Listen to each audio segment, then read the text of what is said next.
Hello student, आज मैं आप लोगों के लिए एक नया वीडियो लेके आया हूँ और ये स्टार्टिंग भी है। और एक ऐसा टॉपिक जो कि हमारे चारों तरफ हमेशा ये रहता है, लेकिन इस टॉपिक के बारे में पूरी तरीके से इंफॉर्मेशन सटीक नहीं होने की वजह से कहीं कहीं इसके दुष्परिणाम देखने को मिलते हैं हमारे चारों तरफ ही पर्यावरण से संबंधित। तो आज हम आपको पर्यावरण अध्ययन से संबंधित सामग्री के बारे में बताएंगे कि पर्यावरण की स्टडी कैसे की जाती है, इसके इम्पोर्टेंस क्या होते हैं, इसकी प्रॉब्लम्स क्या होती हैं और पर्यावरण संरक्षण के लिए हमें क्या करना चाहिए। क्योंकि एक ऐसा कॉमन टॉपिक है जो कि चाहे वो हायर एजुकेशन हो, हायर कंपटीशन हो, या जो एसएससी लेवल के एग्ज़ाम हैं, या स्टेट पीसीएस हैं, या जो टीचिंग वाले एग्ज़ाम हैं, उन सभी में इस टॉपिक से कम 10 से 12 क्वेश्चन हमेशा आते हैं।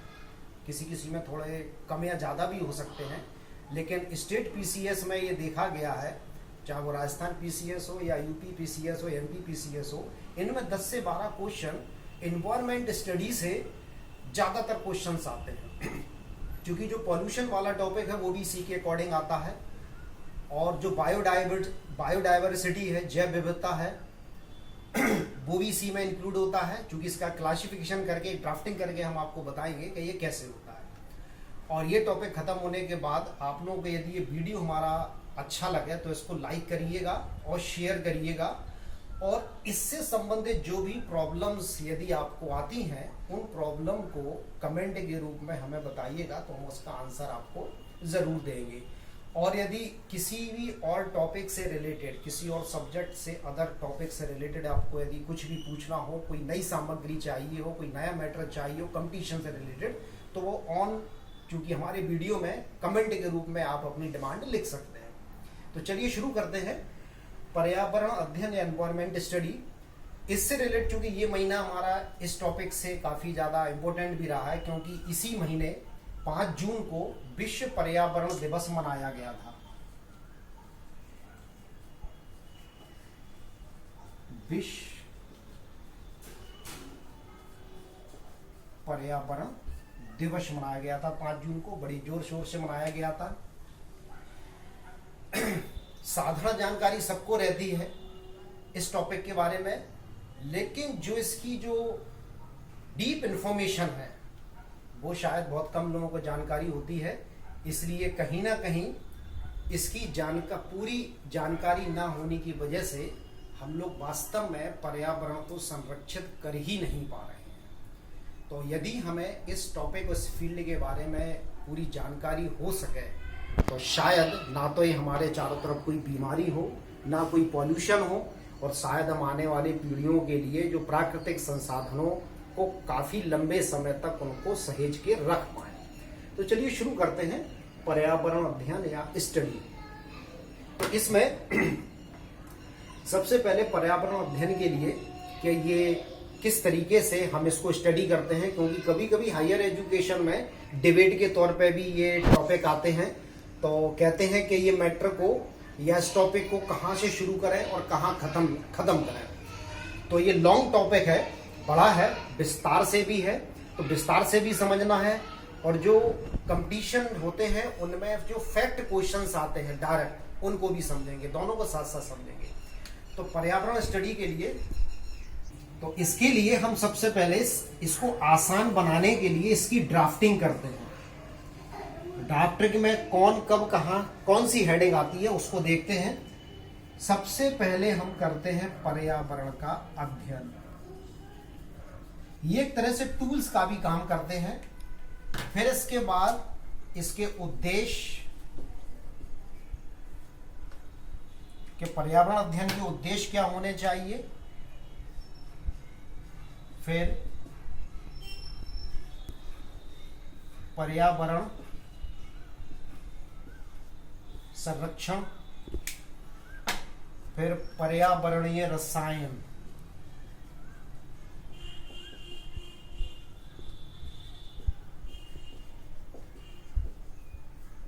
जिसे इन्वायरमेंटल केमिस्ट्री भी कहते हैं, फिर इसके भी और हम क्लासिफिकेशन करके बताएंगे, वर्गीकरण करके बताएंगे कि जो पॉल्यूशन वाली जो हेडिंग आएगी, जिसे पर्यावरणीय प्रदूषण भी कहते हैं, प्रदूषण को पूरा का पूरा हम इस हेडिंग के अंतर्गत पढ़ेंगे। तो इसमें उद्देश्य के साथ हम इसको महत्व भी कर सकते हैं कि उद्देश्य और महत्व क्या होने चाहिए।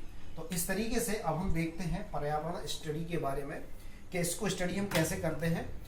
तो हम आपको ये मान के चल रहा है, क्योंकि प्राचीन काल से मानव का सह अस्तित्व हमेशा प्रकृति के साथ रहा है। उसने हमेशा प्राकृतिक संसाधनों को अपने जीवन में एक संतुलित तरीके से उतारा है अपने जीवन में। ये अभी से नहीं, प्राचीन काल से रहा है। चाहे वो सिंधु सभ्यता हो, उसके बाद वैदिक सभ्यता आती है। तो सिंधु सभ्यता में भी देखो, जितनी भी सभ्यताओं का जन्म हुआ वो किसी न किसी नदी घाटी के किनारे ही हुआ है। और सिंधु घाटी में जो मोहरें मिली हैं और कॉइन्स मिले हैं, उन पर या तो पशु पक्षियों के चित्र अंकित हैं या फूल पत्तियों के चित्र अंकित हैं। तो इसका मतलब ये है कि पर्यावरण को सहेजने की जो सोच है, विचार है, वो प्राचीन काल से ही मानव के जीवन में रही है। जितने भी वैदिक काल में मनुष्य पूरी तरीके से प्रकृति के ऊपर ही आश्रित था। तो उन्होंने प्रकृति के साथ एक सामंजस्य बनाकर प्राकृतिक संसाधनों का उपयोग किया, बिना प्रकृति को नुकसान हुए। वैदिक काल में जितना भी ऋषि मुनियों का जीवन यापन या जो तपोबल से उन्होंने शिक्षा ग्रहण की, वो हमेशा वनों में की। चाहे वो जैन धर्म के 24वें तीर्थंकर महावीर स्वामी हो, उनको साल वृक्ष के नीचे ज्ञान प्राप्त हुआ। महात्मा गौतम बुद्ध, उनको भी बोध गया में पीपल के वृक्ष के नीचे ज्ञान प्राप्त हुआ था। तो हम अपने कहीं ना कहीं, अगर हम हिस्ट्री के अकॉर्डिंग भी हम देखें, तो कहीं ना कहीं मानव का पूरा जीवन प्रकृति के ऊपर आश्रित रहा। हाँ, तो हमारा, लेकिन अब आज की दौर में क्या हम देखते हैं कि अंधाधुंध एक विकास, भौतिकवादी विकास की चरण में हम प्रकृति का बुरी तरीके से, एक तरीके से शोषण करते हुए उसका दोहन कर रहे हैं। एक दोहन होता है संतुलित तरीके से और दूसरा होता है शोषणात्मक प्रवृत्ति के द्वारा। तो प्रकृति को जितना ज्यादा से ज्यादा नुकसान इस समय जो पहुंचाया जा रहा है, वो शायद इससे पहले नहीं पहुंचाया गया है। तो पर्यावरण अध्ययन का हमारा मेन उद्देश्य क्या है कि पर्यावरण में उपस्थित जो भी प्राकृतिक संसाधन हो, चाहे वो पेड़ पौधे वनस्पति हो, चाहे वो माइनिंग हो, चाहे वो जल हो, वायु हो, उनका समुचित तरीके से उपयोग करना और हमारे आगे आने वाली पीढ़ियों के लिए उनको सही तरीके से संरक्षित करना, ये हमारा मूल उद्देश्य पर्यावरण अध्ययन का होना चाहिए। पर्यावरण के उद्देश्य में आप ये भी लिख सकते हो या समझ सकते हो कि इसकी जो शिक्षा है वो वास्तव में बच्चों को स्कूली स्तर पर, बच्चों को बचपन से ही दी जानी चाहिए कि पेड़ पौधों के साथ हमारी मित्रता कैसी हो, क्योंकि व्यवहारिक जीवन में भी हमें इसको उतारना है। तो इस तरीके से हम उन विचारों को जो कि प्रकृति के साथ सह अस्तित्व बना सकते हैं, उस विचारधारा को हमें बच्चों में बचपन से ही डालना पड़ेगा। तभी हमें इसके वास्तव में जो एक हेल्दी टारगेट है इन्वायरमेंट का, वो हमें मिल पाएगा।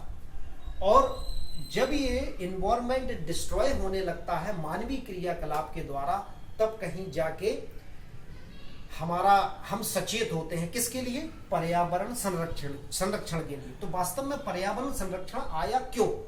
क्योंकि हमने पर्यावरण का पूरी तरीके से शोषण उसका कर लिया। प्रकृति के प्राकृतिक संसाधनों का बिना किसी संतुलन के हमने उसका दोहन कर लिया। तो इसलिए अब आज के दौर में हमें पर्यावरण संरक्षण की आवश्यकता पड़ती है। तो पर्यावरण संरक्षण के लिए, पर्यावरण संरक्षण का मतलब होता है पर्यावरण की सुरक्षा करना। यानी कि पर्यावरण मीन्स जो हमारे चारों तरफ का परिवेश है, आवरण, उसकी सुरक्षा करना।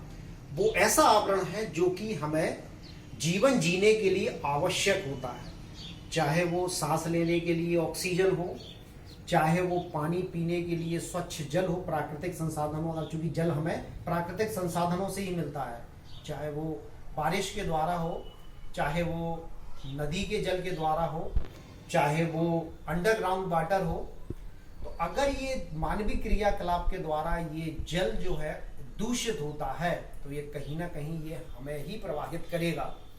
तो हमारे चारों तरफ के परिवेश की सुरक्षा करना ये हमारा मेन उद्देश्य होना चाहिए और उसको मानव जीवन के लिए अनुकूल बनाना, ये पर्यावरण संरक्षण है।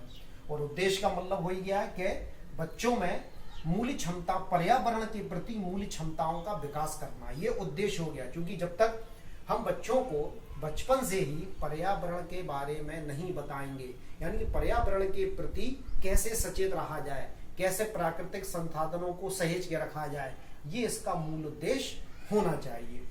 पर्यावरणीय रसायन में ये प्रदूषण, जितने भी प्रदूषण आते हैं सब इसमें आते हैं।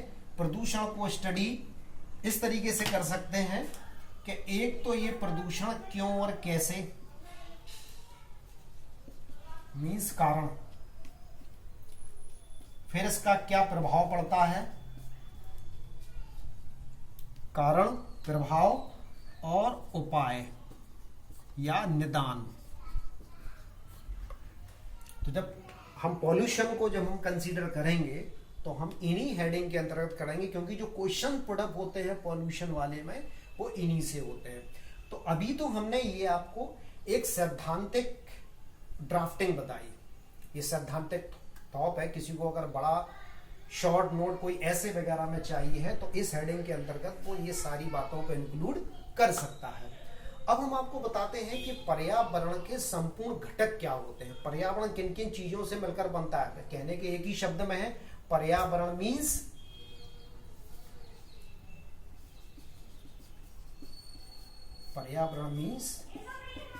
परि प्लस आवरण। परि का मतलब परिवेश, मीन्स परि मीन्स चारों ओर और आवरण परिवेश, चारों ओर का परिवेश। ये कहने में तो आसान है, लेकिन वास्तव में ये किन किन घटकों से मिलकर बनता है, इसके संगठक एलिमेंट क्या होते हैं, उनको हम देखते हैं। तो अब हम देखेंगे पर्यावरण के घटक।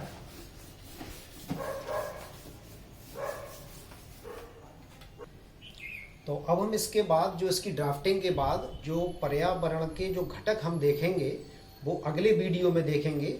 ये हमारा पर्यावरण स्टडी का स्टार्टिंग वीडियो है, ये फर्स्ट पार्ट है एनवायरनमेंट स्टडी का। अब एनवायरनमेंट की जो डीप स्टडी है, उसके जो फैक्ट हैं, ये तो सैद्धांतिक था, सैद्धांतिक वाला पोर्शन है इस वीडियो में। अब इसके जो फैक्ट हैं, जहाँ से क्वेश्चन ज़्यादा से ज़्यादा पॉसिबल हो सकते हैं, वो हमारा नेक्स्ट वीडियो होगा, इसका सेकेंड पार्ट होगा। उसमें हम पूरा एनवायरनमेंट का स्ट्रक्चर देखेंगे, एटमॉस्फेयर देखेंगे, हाइड्रोस्फीयर देखेंगे और लिथोस्फीयर देखेंगे और बायोस्फीयर देखेंगे कि इन एलिमेंट से या कंपोनेंट से मिलकर हमारा पूरा एक एनवायरनमेंट सिस्टम डेवलप होता है। तो ये हम देखेंगे मेरे एनवायरनमेंट स्टडी के सेकंड पार्ट में। और इससे रिलेटेड और भी आपकी यदि कोई डिमांड है कि और किसी ज्योग्राफी से भी, साइंस से भी, हायर एजुकेशन से रिलेटेड कोई सा भी टॉपिक हो, यदि आपको ऑन डिमांड पूछना हो तो मेरे इस वीडियो में आप कमेंट के रूप में अपनी रिक्वायरमेंट आप बता सकते हो। अब हम देखेंगे सेकंड वीडियो।